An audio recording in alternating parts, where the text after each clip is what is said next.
¿Estás buscando un curso completo de sobrecrecimiento bacteriano gratis? Gratis es ver este paisaje y este curso también. Al final de este vídeo tendrás las respuestas a las 4 preguntas que más frecuentemente me hacen mis pacientes. ¿Qué es el sobrecrecimiento bacteriano y cómo saber si tienes SIBO? ¿Qué es la dieta para SIBO y qué no comer con el SIBO? ¿Cómo se cura el sobrecrecimiento bacteriano y se puede curar el SIBO naturalmente? ¿Y qué pasa si no tratas el SIBO? Hace 4 años vi a una paciente que tenía una tripa, un abdomen hinchada como una embarazada. Tenía dolor en el vientre y también tenía muchos días una diarrea que caminaba como un pato. Investigando y pasando de lo típico de colon irritable, dispepsia e intolerancias a alimentos, descubrí que tenía un sobrecrecimiento bacteriano. Fui investigando cada vez un poco más y me metí de lleno en este mundo. Soy Luis Cueva, médico digestivo desde hace más de 14 años, aunque sin bata no lo parezca, y me dedico a el colon irritable, sobrecrecimiento bacteriano, problemas digestivos y en general nutrición y hábitos para tener un peso saludable. Vamos ya directo al grano con las 4 dudas más frecuentes. Primero, ¿qué es el sobrecrecimiento bacteriano y cómo saber si lo tienes? El sobrecrecimiento bacteriano y su acrónimo, su abreviatura SIBO, es un exceso de bacterias en el intestino delgado. No son de las bacterias malas, dañinas y que producen toxinas, no, son las que normalmente están en el intestino grueso, pero que por algún motivo, un factor, alguna causa desencadenante, empiezan a migrar al intestino delgado. Como si pusieras una población normal, sana y alegre y saludable de África, la pones en un apartamento de Nueva York. Un sitio muy pequeñito donde no deberían estar. Habría un total descontrol. ¿A que no es así? ¿A que no es cierto?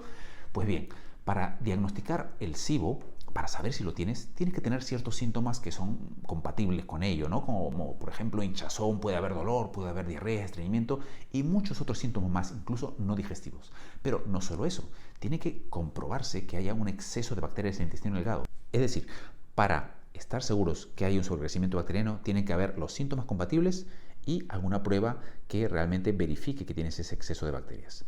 Entonces, ¿qué pruebas tenemos? Lo más exacto es un cultivo de secreciones en el intestino delgado. Eso es un coñazo, que te tienen que meter un tubo, aspirar las secreciones. Es muy poco práctico, muy invasivo y se hace en muy pocos sitios. Lo más práctico es un test de aliento, el cual mide ciertos gases que normalmente el cuerpo no produce. Y si se detectan en la expiración después de haber tomado un sustrato, significa que alguien lo está produciendo esos gases. Pues sí, los está produciendo la fermentación que producen las bacterias que tenemos en el intestino. Entonces, de acuerdo a eso y en qué momento se produce esa fermentación y esa producción de gases, se hace el diagnóstico de la prueba del sobrecrecimiento bacteriano. Pero ya te he dicho que eso tiene que corroborarse también con los síntomas compatibles. Y es que los síntomas de hinchazón, gases después de las comidas, o dolor, o diarrea, o estreñimiento, muy propios del sobrecrecimiento bacteriano, pueden ser debidos a muchísimas otras condiciones, más de 50, entre ellas el colon irritable, la dispepsia, infección por Helicobacter pylori, las úlceras, enfermedad inflamatoria del intestino, insuficiencia del páncreas, insuficiencia de enzimas, intolerancias a la lactosa, fructosa, un sinnúmero de condiciones digestivas.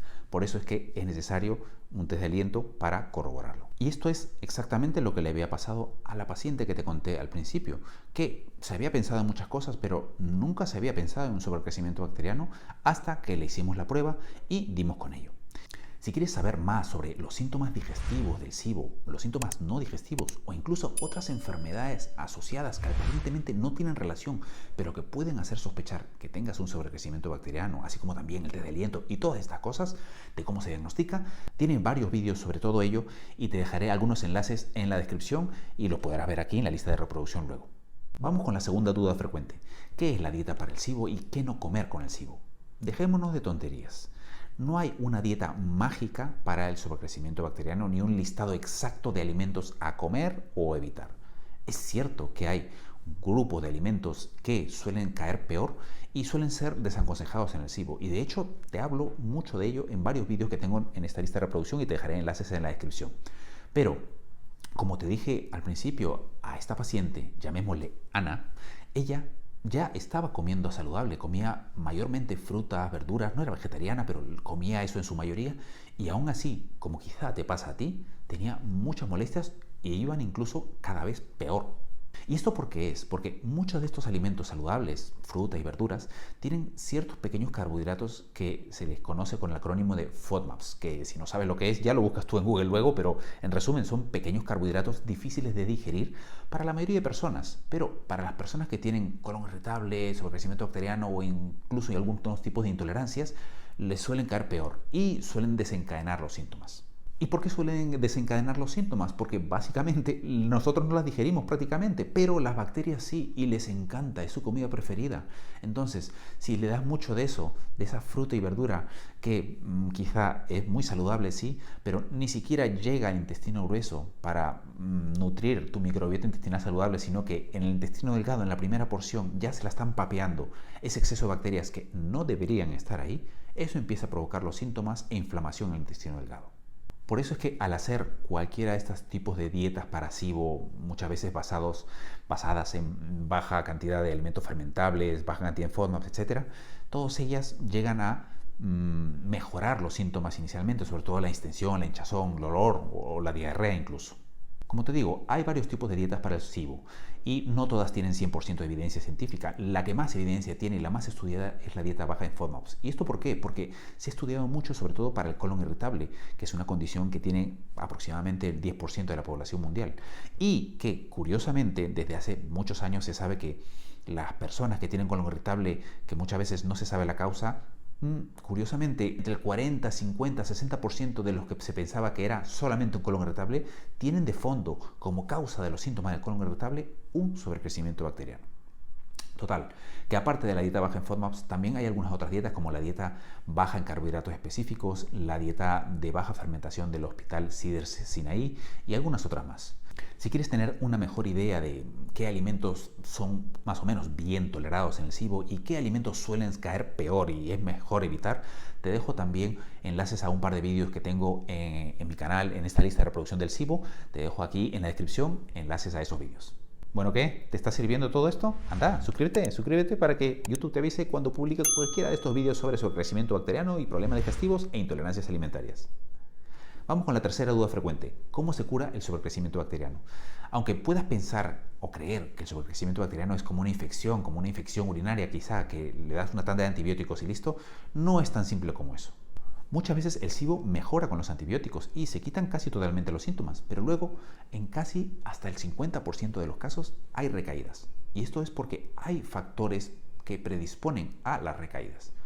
Esto es como por ejemplo si te dijera que tienes tu niña de 8 años y que tiene unas rabietas un día.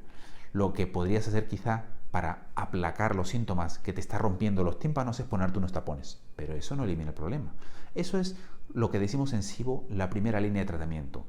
Cuando tienes esas molestias, no sabes que tienes el SIBO y te tomas algo para la hinchazón, alguna pastilla, algún suplemento que te ayude a mejorar la digestión. Esa es la primera línea, pero realmente eso no cura el problema. ¿Qué harías luego si la niña, en lugar de ponerte los tapones, que está teniendo esa rabieta o está muy cabreada, vas, hablas con ella, dialogas, esperas que se calme y vas a la raíz del problema? ¿Por qué se ha molestado? Y tratas de junto con ella de resolverlo. Ahí está yendo ya prácticamente quizá a el problema en sí. Y quizás se calme y se mejore y ya deje de gritar y ya no tienes que ponerte los tapones. Pues eso es lo que hacemos con los antibióticos, la segunda línea de tratamiento. Es decir, atacar ese exceso de bacterias en sí, del sobrecrecimiento bacteriano, ponerlas al mínimo en el intestino delgado y así disminuir la fermentación de gases y los síntomas. Pero, ¿qué pasa si tu niña al día siguiente o el día que viene o uno y otro día, casi todos los días, tiene ese mismo tipo de enfado, de rabieta? Quizá hay algo en el entorno, su hermano, su hermana o tú, algo que estás haciendo mal, o quizá la niña necesita ayuda psicológica o que la llevas, o que tú vayas al psicólogo quizás. Ahí estamos entrando un poco más allá en qué cosa es lo que está causando esos enfados frecuentes, esas rabietas frecuentes todos los días. Pues ese es el tercer nivel de tratamiento del SIBO, cuando mejora, pero luego vuelve a recaer, y una y otra. Tenemos que buscar cuáles son las causas, cuáles son los factores que están desencadenando esas crisis recurrentes de sobrecrecimiento bacteriano y, si es posible, no en todos los casos, pero si es posible, tratarlo. En esta primera etapa es cuando tratamos los síntomas, ya sea con dieta, cambios en la alimentación u otros suplementos para aliviar los síntomas en sí. Pero luego aquí, en la parte central, este es el tratamiento específico para el SIBO, para eliminar ese exceso de bacterias, ya sea con antibióticos a base de fármacos, a base de hierbas o dieta elemental, juntamente con una dieta para el sobrecrecimiento bacteriano. Y en un tercer escalón, una tercera capa, es cuando esto vuelven a haber recaídas una y otra vez. Tras pasar todo esto, entonces si es que empiezan a haber recaídas, como veis aquí a la izquierda recaídas, empezamos ya a investigar para tratar de mejorar y evitar esos factores desencadenantes que llevan a la recaída del SIBO. De todo esto, de las causas del sobrecrecimiento bacteriano, cuáles son los factores protectores, factores desencadenantes y también de, cómo no, qué tipos de antibióticos utilizamos, antibióticos naturales, si se puede tratar el SIBO naturalmente, de todo eso hablamos también en una serie de vídeos que te voy a dejar enlazados en la descripción y lo verás también en esta serie de vídeos en la lista de reproducción. Vamos con la cuarta duda. ¿Qué pasa si no tratas el SIBO? Los síntomas digestivos de hinchazón, gases, diarreas o dolor o estreñimiento pueden empeorar. O peor aún, puede llevar a que haya una inflamación crónica en el intestino delgado y eso desencadene dos cosas: una malabsorción de muchos nutrientes, lo cual puede llevar a anemia, déficit de vitamina B12, déficit de vitamina D, o puede llevar a una permeabilidad intestinal aumentada, lo que conocen popularmente como el intestino agujereado. Es decir, que el intestino tiene las paredes entre las células más amplias y deja pasar ciertas sustancias que normalmente no dejaría pasar, con lo cual sustancias, productos de la digestión, nutrientes, que no debería pasar nada, el cuerpo los reconoce como extraños, genera anticuerpos y eso puede desencadenar enfermedades autoinmunes, lo cual te digo es bastante serio. Pero lo más importante, puede que tu vida social siga sufriendo por miedo a salir a la calle. No vaya a ser que tengas una de esas crisis de dolor, hinchazón o diarreas, o incluso no puedas planificar tus vacaciones o cualquier evento importante por miedo a salir de casa. Pero hey, si quieres saber más sobre el SIBO, tienes en esta lista un montón de vídeos sobre los síntomas digestivos del SIBO, los síntomas no digestivos, enfermedades asociadas, las causas, factores predisponentes, qué comer o no comer, dietas para el SIBO, los tratamientos naturales a base de hierbas, cómo prevenir las recaídas. Vamos, que tienes un montón. Y si todo esto te ha sido útil, anda, suscríbete ahora y YouTube te avisará apenas publique un nuevo vídeo de problemas digestivos, nutrición y hábitos saludables.